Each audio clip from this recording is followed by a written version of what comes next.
दास्तान ईमान फरोशों की किस्त 2 हिस्सा 2 सातवीं लड़की। ताजिर ने लड़कियों को उनकी जुबान में सुल्तान की सारी बातें बताई तो उनके चेहरों पर रौनक आ गई। वो इंशराद पर रजामंद हो गई। ताजिर शुक्रिया अदा करके चले गए। सुल्तान सलाउद्दीन ने लड़कियों के लिए एक अलग खैमा लगाने और खैमे के बाहर हर वक्त एक संतरी मौजूद रहने का हुक्म दिया। वो खैमे की जगह बताने ही लगा था कि 6 सलीबी सुल्तान के सामने लाए गए। वो बहुत ही बुरी हालत में थे। उनके कपड़े भीगे, रेत और खून में लुथड़े और चेहरे लाशों की मानिंद थे। बताया गया 1.5 मील दूर साहिल पर बेसुध पड़े थे। वो टूटी हुई किश्ती पर तैर रहे थे कि एक दिन किश्ती पानी भर जाने से डूब गई। ये सब तैर कर साहिल तक पहुंचे। किश्ती में 22 आदमी थे, सिर्फ ये 6 जिंदा बचे। उनसे चला नहीं जाता था। ये सलीबी लश्कर के सिपाही थे। वो सब धड़ाम से बैठ गए। उनमें से एक चेहरे मोहरे से लगता था कि मामूली सिपाही नहीं, वो करा रहा था। उसके कपड़ों पर खून का एक धब्बा भी न था, मगर जख्मियों से ज्यादा तकलीफ में मालूम होता था। उसने 7 लड़कियों को गौर से देखा और फिर कराने लगा। सलाउद्दीन अयूबी का हुक्म था कि हर एक कैदी उसे दिखाया जाए। कैदी अभी तक समंदर से बचकर निकल रहे थे। सुल्तान ने और किसी कैदी से कोई बात न की, अलबत्ता सही सलामत कराने वाले को गौर से देखा। फिर आहिस्ता से अपने सालारों से कहा, अली बिन सुफियान अभी तक नहीं आया। तमाम कैदियों से अभी बहुत कुछ पूछना है।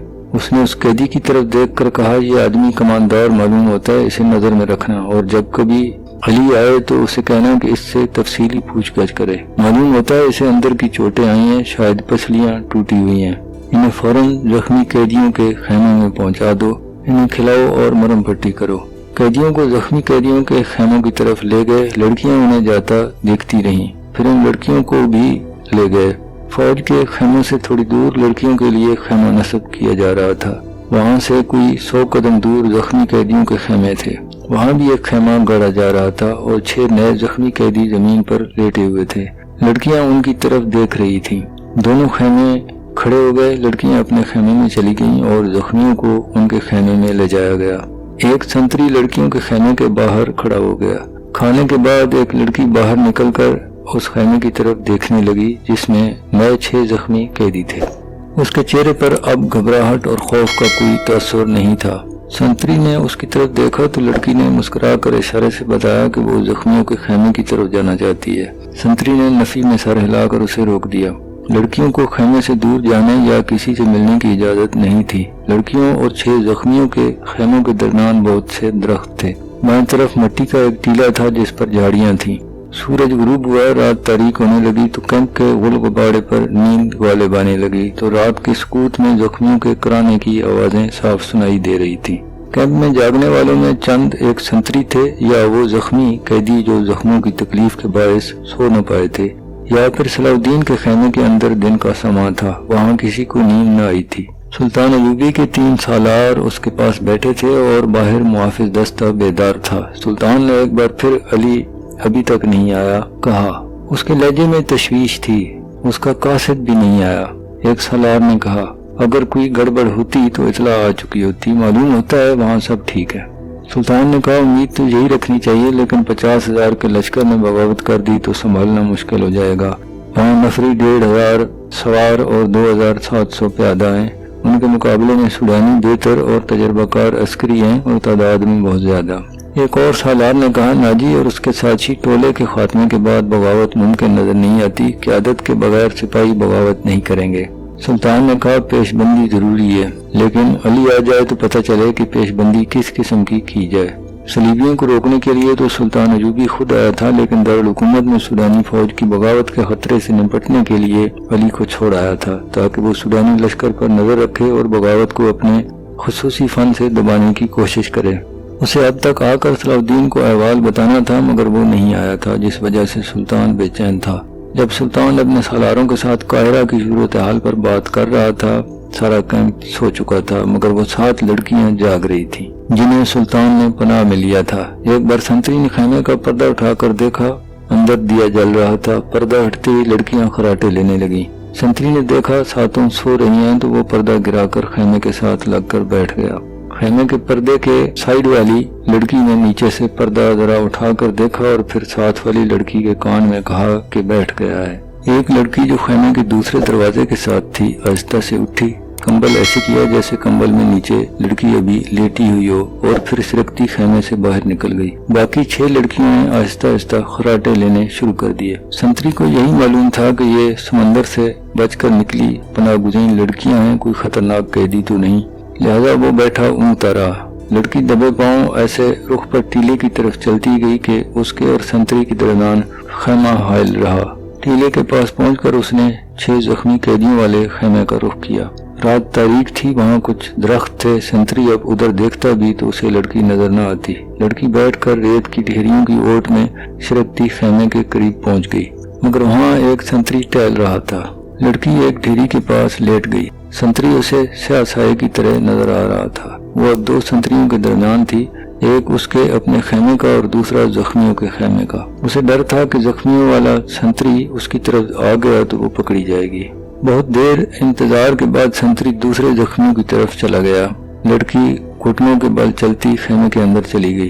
اندر اندھیرا تھا، 2-3 زخمی آہستہ آہستہ کرا رہے تھے، شاید ان میں سے کسی نے خیموں کا پردہ اٹھتا دیکھ لیا تھا۔ اس نے نحیف آواز میں پوچھا کون ہے؟ لڑکی نے منہ سے شی کی لمبی آواز نکالی اور سرگوشی میں پوچھا رابن کہاں ہے؟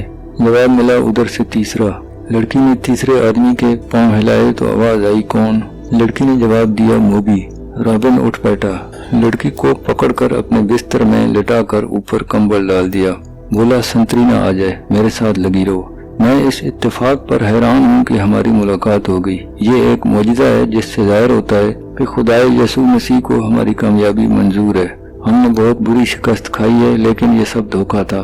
یہ وہی زخمی قیدی تھا جو دوسروں سے الگ تھلگ اور چہرے مورے اور جسم سے معمولی سپاہی کی بجائے اعلی افسر لگتا تھا۔ صلاح الدین نے بھی کہا تھا کہ یہ کوئی معمولی سپاہی نہیں، اس پر نظر رکھنا، علی اس سے تفتیش اور تحقیقات کرے گا۔ لڑکی نے اس سے پوچھا کتنے زخمی ہو؟ کوئی ہڈی تو نہیں ٹوٹی؟ رابن نے کہا بالکل ٹھیک ہوں، خراش تک نہیں آئی۔ انہیں بتایا ہے کہ اندر کی چوٹیں ہیں اور سینے کے اندر شدید درد ہے، لیکن میں بالکل تندرست ہوں۔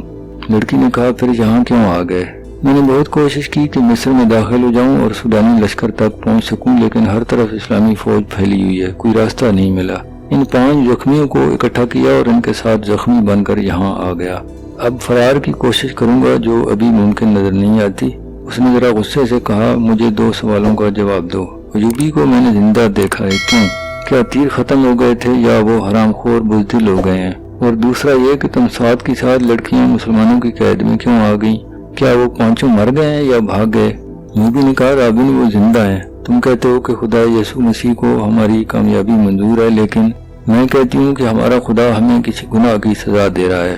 صلاح الدین اسی لیے زندہ ہے کہ تیر اس کے پاؤں کے درمیان ریت میں لگا تھا۔ رابن نے کہا کیا تیر کسی لڑکی نے چلایا تھا؟ کرسٹوفر کہاں تھا؟ موبی نے کہا اسی نے تیر چلایا تھا، مگر رابن نے حیرت سے پوچھا کہ کرسٹوفر کا تیر خطا گیا، وہ کرسٹوفر جس کی تیر اندازی نے شاہ اگسٹس کو حیران کر دیا اور اس کی ذاتی تلوار انعام میں لی تھی، یہاں آ کر اس کا نشانہ اتنا چوک گیا کہ 6 فٹ لمبا اور 3 فٹ چوڑا صلاح الدین ایوبی اس کے تیر سے بچ گیا۔ بدبخت کے ہاتھ ڈر سے کانپ گئے ہوں گے۔ موبی نے کہا فاصلہ زیادہ تھا اور کرسٹوفر کہتا تھا کہ تیر کمان سے نکلنے ہی لگا تھا کہ کھلی آنکھ میں مچھر پڑ گیا، اسی حالت میں تیر نکل گیا۔ رابن نے پوچھا پھر کیا ہوا؟ موبی نے کہا پھر وہی ہوا جو ہونا چاہیے تھا، صلاح الدین کے ساتھ 3 کمانڈر بھی تھے اور 4 محافظوں کا دستہ بھی تھا، وہ ہر طرف پھیل گئے۔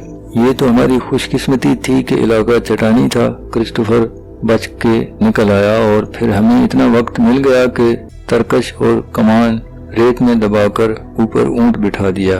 بھائی آئے تو کرسٹوفر نے انہیں بتایا کہ وہ 5 مراکش کے تاجر ہیں اور یہ لڑکیاں سمندر سے نکل کر ہماری پناہ میں آئی ہیں۔ مسلمان سپاہیوں نے ہمارے سامان کی تلاشی لی، انہیں تجارتی سامان کے سوا کچھ بھی نہ ملا، وہ ہم سب کو سلطان ایوبی کے پاس لے آئے۔ ہم نے یہ ظاہر کیا کہ ہم سسلی زبان کے سوا کوئی زبان نہیں جانتی۔ کرسٹوفر نے ایوبی سے کہا کہ وہ ہماری زبان جانتا ہے۔ ہم 7 لڑکیوں نے چہروں پر گھبراہٹ اور خوف پیدا کر لیا۔ موبی نے رابن کو وہ ساری باتیں سنائیں جو سلطان ایوبی کے ساتھ ہوئی تھیں۔ یہ 7 لڑکیاں اور 5 آدمی جو مراکشی تاجروں کے بھیس میں تھے، حملے سے 2 روز پہلے ساحل پر اترے تھے۔ 5 آدمی صلیبیوں کے تجربہ کار جاسوس اور کمانڈو تھے اور لڑکیاں بھی جاسوس تھیں۔ جاسوسی کے علاوہ ان کے ذمے یہ کام بھی تھا کہ مسلمان سالاروں کو اپنے جال میں پھانسیں۔ वो खूबसूरत तो थी, उन्हें जासूसी और ज़हनों की तखरीब कारी की खास ट्रेनिंग दी गई थी। मकरो फरेब अदाकारी भी इस ट्रेनिंग का खुसूसी हिस्सा थी। 5 मर्दों का मिशन था सलाउद्दीन को ख़त्म करना और नाजी के साथ रब्ता रखना। ये लड़कियां मिस्र की जुबान रवानी से बोल सकती थीं, जो उन्होंने जाहिर नहीं होने दिया। राबिन इस शोबे का सरबराह था, उसे नाजी तक पहुंचना था, मगर सलाउद्दीन अयूबी और अली की चाल ने यहाँ के हालात का रुख ही उलट दिया था। राबिन ने पूछा, क्या तुम सलाउद्दीन अयूबी को जाल में नहीं फांस सकती?